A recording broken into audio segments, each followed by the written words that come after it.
Ballot box India, आओ बनाए मजबूत स्थानीय नेतृत्व।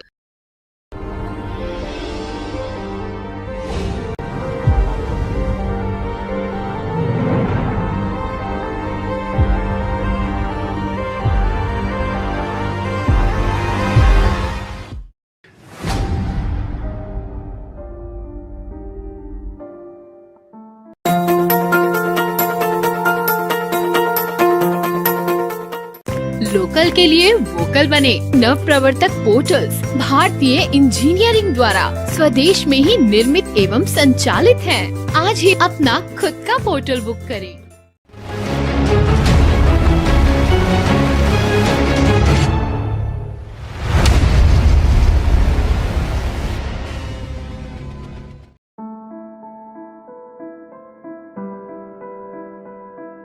बैलेट बॉक्स इंडिया की टीम आई हुई लखनऊ शहर में। आज हमारे साथ हैं सरोजनी नगर विधानसभा के बहुजन समाज पार्टी के उम्मीदवार जलीस खान जी। सर नमस्कार, आपका बैलेट बॉक्स इंडिया पर हार्दिक स्वागत। सभी साथियों को जय हिंद। हमारा सर आपसे पहला प्रश्न है, आप अपने बारे में बताएं, शिक्षा, अनुभव, जीवनी और राजनीतिक प्रभाव क्षेत्र में आपका आगमन कैसे हुआ? देखिए, मैं मोहम्मद जलीस खान 170 विधानसभा श्रीनगर का माननीय बहन ने मुझे प्रत्याशी बनाया है।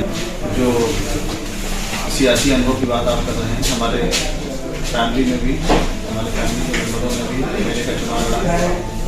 हमारे पिता भी सियासत में रहे हैं। लंबे अंतराल के बाद परिवार का कोई विधानसभा का चुनाव लड़ने के लिए आया है। माननीय बहन जी से मुलाकात हुई, उन्होंने आशीर्वाद दिया और 19 सितंबर को माननीय बहन जी टिकट। हमारा अगला प्रश्न है कि आप के जो क्षेत्र में आप लड़ने जा रहे हैं चुनाव, इस क्षेत्र के प्रमुख 5 मुद्दे क्या हैं जिन समस्याओं पे आपने अभी तक संघर्ष किया और आपको जब आगे जनप्रतिनिधि बनने का मौका मिलेगा तो आप उन पर काम करेंगे? इस क्षेत्र के प्रमुख जो मुद्दे हैं, जो आपने पूछा, मुद्दे तो बहुत हैं, लेकिन अगर प्रमुख मुद्दों की अगर बात करें तो सबसे बड़ा मुद्दा अगर है तो वो बेरोजगारी का मुद्दा है। हमारे विधानसभा सभा में करता है। और जो जल भराव की समस्या है वो भी सबसे बड़ा मुद्दा है। क्षेत्र में हम जा रहे हैं तो लगभग हमारे विधानसभा में 350 गांव हैं।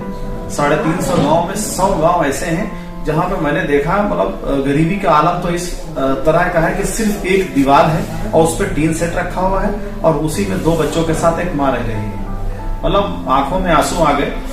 क्या सरोजनी नगर जो लखनऊ जनपद की बड़ी विधानसभा कही जाती है, काबिल लोग रहते हैं यहाँ पे, और वहाँ के हालात जब इस तरीके के देखे तो हमारी आंखों में आंसू आ गए। मतलब 70-80 सालों से अभी तक किसी ने इस तरीके का यहाँ पे विकास ही नहीं किया। मतलब इस तरीके की समस्या लखनऊ जनपद की विधानसभा में 3-4 महीने से लगातार हम क्षेत्र में जा रहे हैं। मतलब ठंड के आलम में, जो ठंड का जो वक्त चल रहा है, जबरदस्त कोहरा है, उसका सिर्फ एक दीवार, ऊपर से टीन सेट, मतलब बहुत तकलीफ हो रही है। हमारा अगला प्रश्न है कि आप की जो विचारधारा है, पार्टी की विचारधारा है, उसके बारे में आपका क्या कहना है? देखिए, बहुजन समाज पार्टी ने हमेशा गरीब किसानों और मजलूमों की बात कही है। और बहुत से जो हमसे पहले के जो नेता रहे होंगे, किसी भी पार्टियों के नेता रहे होंगे, उन्होंने इस स्तर तक के यहाँ की गरीबी को नहीं देखा। और हमने जो गरीबी महसूस करी है, ये माननीय मुख्यमंत्री जी जो हमारे यहाँ बनने वाली माननीय बहन जी 4 बार की मुख्यमंत्री रही है, मैं उनसे पूरी बातों को विधिवत बताऊंगा। और इस तरीके के जो हालात, जो पात्र हैं, जो पात्र हैं, जिनको कॉलोनियां मिलनी ही चाहिए, उन लोगों को इस तरीके का सामना करना पड़ रहा है।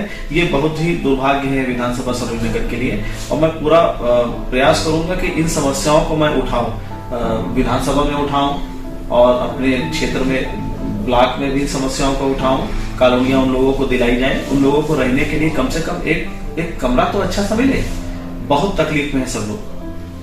और आपसे अगला प्रश्न है कि प्रदेश स्तर पे आपको क्या लगता है कि सरकार को क्या करना चाहिए था जिनको ध्यान नहीं दिया है? अगर आपकी पार्टी सरकार में आती है तो उसको आप, मतलब आपकी पार्टी उस पर जरूर ध्यान देगी। देखिए, बहुजन समाज पार्टी हमेशा गरीब किसानों और मजलूमों की पार्टी रही है। सबसे ज्यादा हमारे यहाँ जो मतदाता हैं बहुत ज्यादा गरीब हैं। उनके उत्थान के लिए माननीय बहन जी ने माननीय काशीराम कॉलोनी की व्यवस्था की, जिसमें बहुत ही निःशुल्क सब लोगों को आवास मुहैया कराएगा। 1 लाख लोगों को, ज्यादातर लोगों को विधवा पेंशन, वृद्धा पेंशन, कन्या विद्याधन जैसी योजनाओं का लाभ दिलाया गया। और बहुत सी योजनाएं ऐसी हैं जो सीधे गरीबों तक पहुंचाने का काम माली बहन जी करती चली आई हैं और आगे करेंगे भी। इन समस्याओं से अवगत कराएंगे माली बहन जी को। कुछ समस्याएं कुछ ज्यादा बड़ी हैं, उन समस्याओं को एक्स्ट्रा पैकेज, एक नए नियम, नए रूल बना के एक नई योजना बनाने के बाद इन लोगों को लाभ पहुंचाने का काम, करवाने का काम जलीस खान करेंगे। हमारा आपसे अंतिम प्रश्न ये है कि यहाँ पर जो सरोजनी नगर विधानसभा है अभी तक भाजपा के कब्जे में रही है, आप उनको अगेंस्ट में उनसे वापस सीट लाने के लिए आपकी स्ट्रेटजी आगे क्या रहेगी और आप अपने कार्यकर्ताओं और जनता से क्या अपेक्षा रखते हैं? मैं आपको बताऊं, ये अभी तक भाजपा के कब्जे में नहीं रही, सिर्फ इसी बार मतलब 17 से लेकर 2022 इसी पंचवर्षीय में पहली बार भाजपा के कब्जे में रही है। और वो भी छलावा हुआ, धोखा दिया, बातें कुछ कहीं, लोगों को भ्रम पैदा किया, उन्होंने भ्रम पैदा करके ये सीट को जीती। मूल वोटर भाजपा का हमारे यहाँ विधानसभा में 20 से 30 हजार है। छलावा करके हमारी बहुजन समाज पार्टी के लोग इस बार चुनाव हराएंगे उनको। और हालात तो इस तरीके के बन रहे हैं, क्षेत्र में सभी जगह जा रहे हैं, हालात तो इस तरीके के बन रहे हैं कि अगर वो चौथे से 5वें नंबर पे नहीं आती है, जमानत तक जब्त हो जाएगी। इस तरीके का माहौल बन रहा है, लगभग चौथे नंबर पे रहेगी। जनता से आपका क्या संदेश या अपेक्षा रखते हैं? जनता से हम सीधे सीधे यही कहना चाहते हैं कि हम उनके दुख दर्द को अच्छे से समझ रहे हैं, वो हमारे दिल की फीलिंग को समझे, हमारी भावनाओं को समझे और पूरी उम्मीद करें कि इस बार एक युवा मैदान में उनके बीच में आया है और उनकी सभी दुख तकलीफ और परेशानियों को दूर करने का काम करेगा। और उनके हर परेशानी में आपका बेटा चट्टान की तरह खड़ा मिलेगा।